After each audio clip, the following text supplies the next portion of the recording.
Alright, so I'm working on the bed mounts here. As you can see, I got these little angles welded in. They got the holes in them. And this is a stoplight pole, or stoplight form angle channel, whatever you want to call it. I got the body mount built up there. It's just kind of mocked in right now. Back here, I took two of the original cross members, modified them a little bit to bolt into some of the holes around here. Then I added these angles up back here too. It's got the bottom down there, right down here.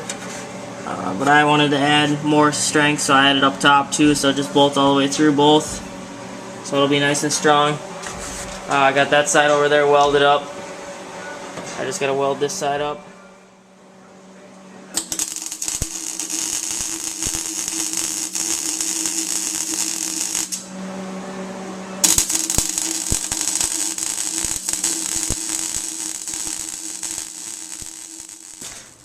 And I got these cross members all in. This one's just sitting here. Got the cross members in. I got these little ties to hold this because it was flexing really bad.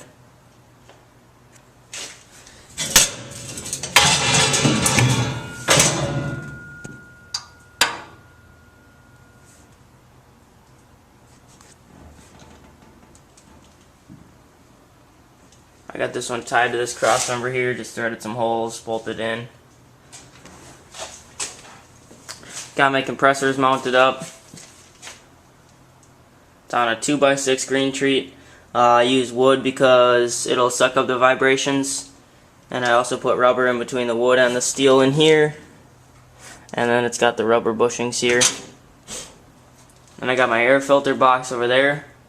You gotta mount the air filters where they won't get wet or dirty. So I built that so that anything that kind of kicks up from the tires isn't going to get inside the box. And it also won't get anything inside the box from the top. It's a tight seal. Tied in the frame. Then I got this one right here. It's going to be a bed support. I decided to make the frame ties and the bed supports different, or on two separate things. Figured it'd just be easier than trying to build. I'm losing about 7 inches of box depth, but that's not too bad. I got a little itty bitty notch, so that'll save me lots of space in here. This one's also a bed for the box, or for the floor. Notice how it's higher than the one back there.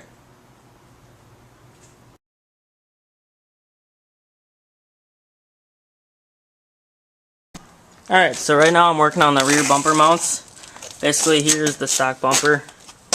Don't mind the bolts. Here's the stock bracket that comes off the bumper, and here's the frame of the 94 Chevy that I did the body transplant onto. Anyways, I just got this 3/16 inch thick 1x2 tubing, or what is this? 1.5 by 3, whatever it is. Bolting it all up, drilled all the holes, got it all lined up okay. I just got some, just whatever bolts I had sitting around, but I'm going to go and get some grade 8s tomorrow. Same thing's going on this side. I'm doing this, trying to do this really strong because I'm still planning on pulling a trailer. I got the bumper about 2 inches off the ground, 2.5 inches, so I can still fit the nut of a ball down here without it dragging. So that'll work out good. Alright, I got my bed floor in. Got it fit up pretty nice.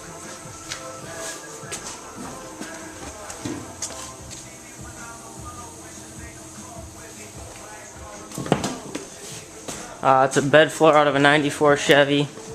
Long box, 4-wheel drive. Cut out this tub. I want to put the original tubs back in because they're wider. So basically I just plasma cut out the tubs, clean up all the edges in here.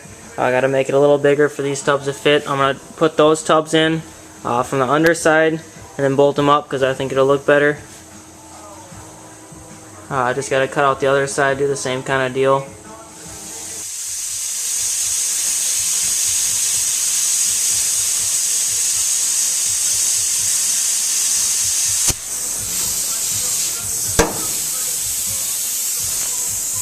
nice and pretty straight. Just lean it up against the edge here. You always want to try and keep it on a flat edge when you're pulling. It works better to pull than to push. If you're doing something and you don't have this edge to lean up, I usually clamp a piece of angle iron or something along here so you can drag it up against it. You want to try and get as straight a cut as possible. I'll finish her up and she'll be good to go. Alright, so I got the box, or the floor in the box here pretty nice. Got the wheel wells bolted in. Fit up pretty nice. And then I'm going to use some 1x6 green treat to fill in the gap. If you remember, there was like a 4-inch gap in between the floor and the bed here because the box floor is different size. I'm going to end up using a router and making these edges look nice, making it fit in tight, and then I'll stain it and distress it and make it look old so it kind of fits in with the rest of the theme. I think it'll look better than metal would have looked, just because the metal went to match the same design and all that.